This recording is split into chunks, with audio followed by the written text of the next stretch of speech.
Hello, good morning. Savitribai Phule एवं पर्यावरण शिक्षण संस्थान की बीएड सेकेंड ईयर के पेपर 4 अंडरस्टैंडिंग द सेल्फ ये यूनिट सेकेंड के बारे में हम जान रहे थे। जैसे कि हमने पिछली क्लास में देखा था कि प्रभावी संप्रेषण की विशेषता के बारे में हमने जाना था। तो प्रभावी संप्रेषण की विशेषता and characteristics of effective communication में हमने कि कम से कम हमने 10 पॉइंट के बारे में जाना था कि प्रभावी संप्रेषण की क्या क्या विशेषता होती है। प्रभावी प्रस्तुतिकरण, प्रश्नोत्तर प्रक्रिया में संप्रेषण का प्रयोग, वार्तालाप प्रक्रिया में प्रयोग, उचित शामपट कार्य, उचित व्याख्या, पठन कौशल में संप्रेषण का प्रयोग, श्रवण कौशल के विकास में संप्रेषण का प्रयोग, लेखन कौशल के विकास में संप्रेषण का प्रयोग, अन्य विषयों की शिक्षण अधिगम प्रक्रिया में प्रयोग, वाचन कौशल के विकास में संप्रेषण का प्रयोग। तो इस तरीके से हमने सभी स्केल्स के आधार पर प्रभावी संप्रेषण की विशेषताओं के बारे में जाना था। ये पार्ट 1 था। अब हम पार्ट 2 यानी कि प्रभावी संप्रेषण की विशेषता में हम शारीरिक भाषा यानी कि बॉडी लैंग्वेज के बारे में जानेंगे। यानी कि बोलने के अनुरूप वाणी में भावों का अभाव और चेहरे पर उदासीनता भाषा के प्रभाव को कम करती है। यदि आपने देखा होगा कि कोई भिखारी आपसे हंसते हुए भीख मांगे तो आप बहुत कम संभावना होती है कि हम उसे कुछ देंगे। यदि कोई व्यक्ति उदास और दुखी चेहरे के साथ दुखी होकर हमसे कुछ मांगेगा तो हम ये समर्थ हो जाते हैं कि इसकी बात पूर्णतया सही है और हम उसकी हेल्प करेंगे, सहायता करेंगे। तो इस प्रकार भाषा का प्रयोग भाषा की भावात्मक और मुख्य अभिव्यक्ति के महत्व को प्रदर्शित करता है।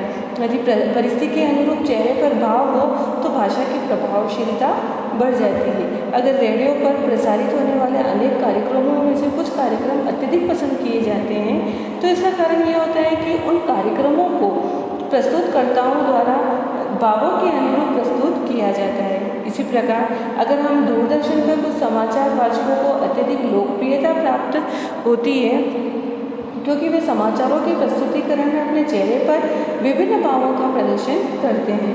समाज में आयोजित होने वाली नौटंकियों और नाटकों में भी उन्हीं कलाकारों को सराहना और प्रोत्साहन मिलता है जो भावों के अनुकूल अपनी वाणी में उतार चढ़ाव लाते हैं और चेहरे पर भावों को उचित रूप में प्रकट करते हैं। तो इसी प्रकार शिक्षण अधिगम सब प्रक्रिया में भी शिक्षक को ये ध्यान रखना चाहिए कि कक्षा में बोलते समय उनकी वाणी में चेहरे पर उचित हाव भाव प्रकट होने चाहिए।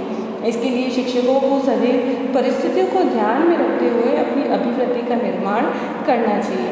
उदाहरण के तौर पर हम देखेंगे कि एक शिक्षक अगर करुण रस की कविता का शिक्षण कर रहा है तो उसको अपनी अभिव्यक्ति में वीर और रस और श्रृंगार से संबंधित भाव एवं व्यवहार को नहीं लाना चाहिए, वरन छात्रों के समक्ष सामान्य रूप से पाठ का प्रस्तुतिकरण करना चाहिए और अपने भावों में करुणता को भी सम्मिलित करना चाहिए।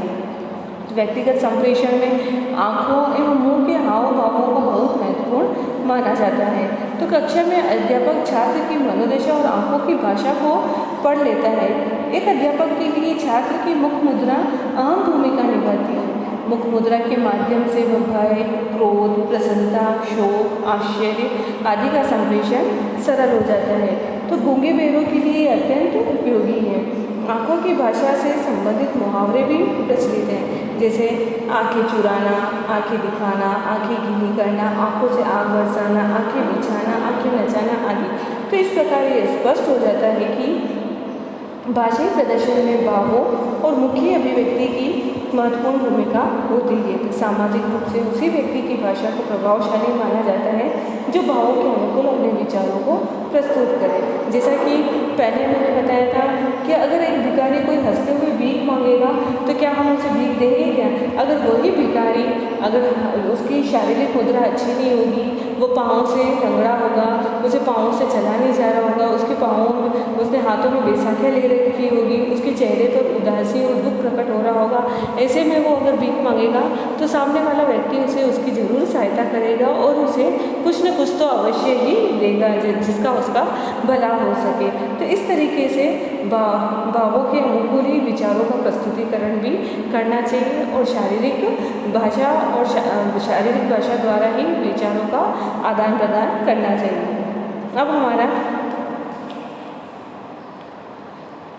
अब अब हमने देखा इसमें हमने नॉन वर्बल कम्युनिकेशन यानी कि बॉडी लैंग्वेज की इमेज भी बताई है कि इसमें क्या क्या होने चाहिए। इसका फर्स्ट है way of talking, easy pause, stress on word. Second है पोस्चर, इजी शाउचिंग।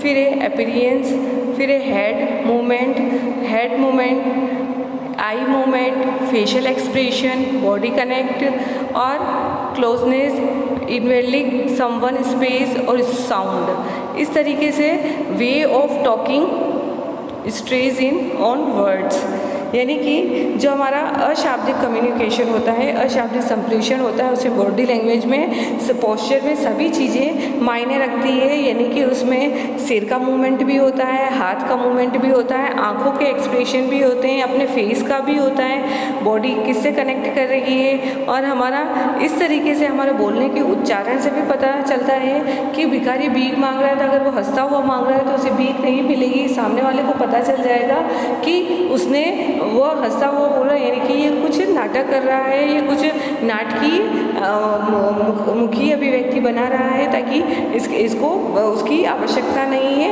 ये सिर्फ अपने मनोरंजन का कार्य कर रहा है। तो इस तरीके से अशाब्दिक संप्रेषण बॉडी लैंग्वेज से भी, शारीरिक भाषाई अभिव्यक्ति से भी संप्रेषण का पता चलता है। फिर हमारा सेकंड पॉइंट है श्रवण व्यवहार यानी कि लिसनिंग बिहेवियर। भाषाई व्यवहारों यानी कि कौशलों में सुनकर समझने का महत्वपूर्ण स्थान है। प्रत्येक व्यक्ति में सुनने की प्रवृत्ति होती है, क्योंकि जिज्ञासा श्रवण से पूर्ण होती है। सभी व्यक्ति सुनने को उत्सुक रहते हैं तथा सुनकर ज्ञान प्राप्त करना एक मानवीय प्रवृत्ति है। श्रवणीय सामग्री सुनाकर उसका अर्थ ग्रहण कराना भाषा शिक्षण का भी प्रमुख कौशलात्मक उद्देश्य है। इस उद्देश्य की प्राप्ति किस सीमा तक होती है, इसका अनुमान छात्रों में उत्पन्न अपेक्षित परिवर्तनों से लगाया जा सकता है। अतः सुनकर समझने से संबंधित व्यवहारगत परिवर्तन निम्नलिखित होते हैं, जैसे कि छात्र श्रोतव्य सामग्री को धैर्य को सुनता है, वह सुनने में शिष्टाचार का पालन करता है कि कक्षा में हो या बाल सभा में, प्रार्थना सभा में हो या अन्य किसी स्तर पर छात्र अध्यापक के कथन अथवा प्रवचन को सुनने में किसी प्रकार का व्यवधान पैदा नहीं करता है।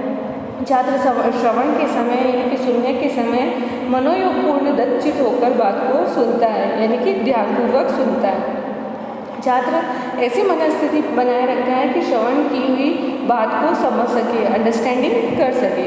वह वक्ता के कथन में प्रयुक्त शब्दों, उक्तियों तथा मुहावरों का प्रसंगानुकूल भाव समझने की चेष्टा करता है, यानी कि सामने वाला जो बोलने वाला व्यक्ति है वह क्या क्या शब्द, उक्तियाँ, मुहावरों का प्रयोग कर रहा है अपने प्रसंग में, उसके भाव को भी समझ सके और वो जो कहना चाह रहा है उसके उच्चारण को, हर तरीके का ज्ञान वो प्राप्त कर सके। छात्र स्वयं में वक्ता के स्वराघात, दलाघात और स्वर के उतार चढ़ाव के अनुसार अर्थ ग्रहण करने की योग्यता भी पैदा कर लेता है, यानी कि सामने वाला जो वक्ता है वह किस तरीके से बोल रहा है तो छात्र स्वयं भी वैसे बोलने का, स्वर के उतार चढ़ाव, लय, आरोह अवरोह सभी का अर्थ ग्रहण करते हुए अपने अंदर भी वो एबिलिटी विकसित कर सकता है। वह शुद्ध सामग्री के विषय को भी जान सकता है, यानी कि सुनने की कौन कौन सी सामग्री है उन सब के बारे में उसे ध्यान रहता है कि कैसे सुना जाता है। वह महत्वपूर्ण विचारों, तथ्यों तथा भावों का भी चयन कर सकता है। सुनकर वह सभी विचारों के बारे में जान सकता है, सामने वो क्या तथ्य कहना चाह रहा है, उस तथ्य के क्या भाव है, सभी कुछ का अध्ययन वह कर सकता है। तो वह इन विचारों, तथ्यों और भावों के बीच परस्पर संबंध भी स्थापित कर सकता है कि सामने वाला वक्ता किस तरीके के विचार प्रस्तुत कर रहा है, उस पर क्या संबंध है, ये सभी कुछ वह जान सकता है। इस तरीके से वह वक्ता के मनोभावों को भी समझ सकता है कि वक्ता के अभिव्यक्ति की ढंग को भी समझ सकता है। अतः सुनकर समझने की योग्यता का छात्रों में विकास शिक्षक वार्तालाप, वाद विवाद, प्रवचन, भाषण, आदेश, निर्देश, कविता पाठ आदि के माध्यम से होता है। तो जिन विद्यालयों को रेडियो टेलीविज़न की सुविधाएं प्राप्त है तो उन विद्यालयों में तो इनके प्रसारण के घंटों में शिक्षक द्वारा शिक्षक उपस्थित रहकर प्रसारण से पूर्व और प्रसारण के बाद में किए गए प्रवचन द्वारा भली प्रकार छात्रों को इनका अर्थ ग्रहण कराने का प्रयास करता है। अतः उच्च प्राथमिक स्तर पर सुनने की दक्षता को विकसित करने के लिए शिक्षण अधिगम गतिविधियाँ की जाती है। तो शिक्षण अधिगम सामग्री का प्रयोग भी किया जाता है, जैसे बाल गीतों, सरल कविताओं को उचित लय, आवाज़ के उतार चढ़ाव, हाव भाव एवं शुद्ध उच्चारण के साथ कक्षा में 2-3 बार सुनाएं, याद करने के लिए उनका सामूहिक अभ्यास कराएं, तो फिर उन पर आधारित छोटे छोटे प्रश्न पूछें और शिक्षार्थियों से उनके उत्तर निकलवाएं। ऐसे प्रश्न शिक्षार्थियों में ध्यान से सुनने, सीखने और समझने की दक्षताओं का विकास करने में सहायक होते हैं और उनको छोटी छोटी रोचक कहानियाँ, संवाद, घटनाएं, हाव भाव के साथ सुनाएं, जिससे शिक्षार्थी धैर्य के साथ ही रुचि लेकर उन्हें सुने और उनमें सुनने की दक्षता का विकास हो सके। यदि संभव हो तो इन्हें सरल, रोचक और स्पष्ट भाषा में टेप रिकॉर्डर पर टेप करके सुनाएं। तो इस तरह विभिन्न स्थितियों में सुनाए गए संवादों और वार्तालाप पर प्रश्न पूछें, जिससे यह पता चल सके कि शिक्षार्थियों ने उन्हें सुनकर समझा है या नहीं। 2 विद्यार्थियों को कोई परिचित विषय देकर भी वार्तालाप करा सकते हैं, जैसे चिकित्सक से वार्तालाप तथा फल सब्जी वाले से वार्तालाप आदि। ऐसे वार्तालाप को टेप करके भी सुनाया जा सकता है। तो कक्षा में अथवा कक्षा से बाहर प्राय शिक्षार्थियों को हम कोई न कोई आदेश निर्देश देते रहते हैं। तो निर्देशों को सुनकर समझने की दक्षता विकसित करने के लिए हम इन विभिन्न क्रियाकलापों से संबंधित निर्देशों का पालन करते हैं। उदाहरण के लिए देखें तो हम खेलकूद प्रतियोगिता से संबंधित निर्देशन तैयार करके उन्हें उत्तरानुसार सुनाएंगे और देखेंगे कि वो उन निर्देशों को समझ पा रहे हैं या नहीं। तो इस तरीके से छात्रों के अंदर श्रवण व्यवहार का भी विकास होता है।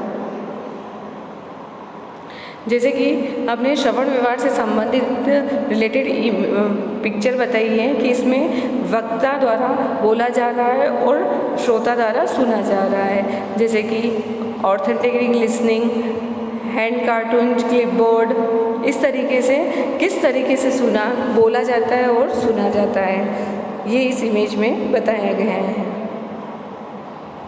अब है हमारा 3rd पॉइंट है प्रतिक्रियात्मक व्यूहरचना, यानी कि रेस्पॉन्डिंग स्ट्रेटजी। प्रतिक्रियात्मक व्यूहरचनाओं के लिए प्रभावशाली संप्रेषण हेतु शिक्षक द्वारा सक्रिय एवं लिखित वातावरण का कक्ष में निर्माण किया जाता है, जिससे छात्र उचित भाषाई ज्ञान प्राप्त करने के बाद स्वयं प्रभावी संप्रेषण का विकास कर सकते हैं। प्राय जब हम शिक्षक वातावरण का निर्माण की चर्चा करते हैं तो संप्रेषण क्षेत्र में लिखित एवं सक्रिय वातावरण की चर्चा अनिवार्य रूप से की जाती है। तो सक्रिय एवं लिखित वातावरण का अर्थ उन सभी क्रियाओं से है जिनमें बालक शारीरिक एवं मानसिक रूप से सक्रिय होता है।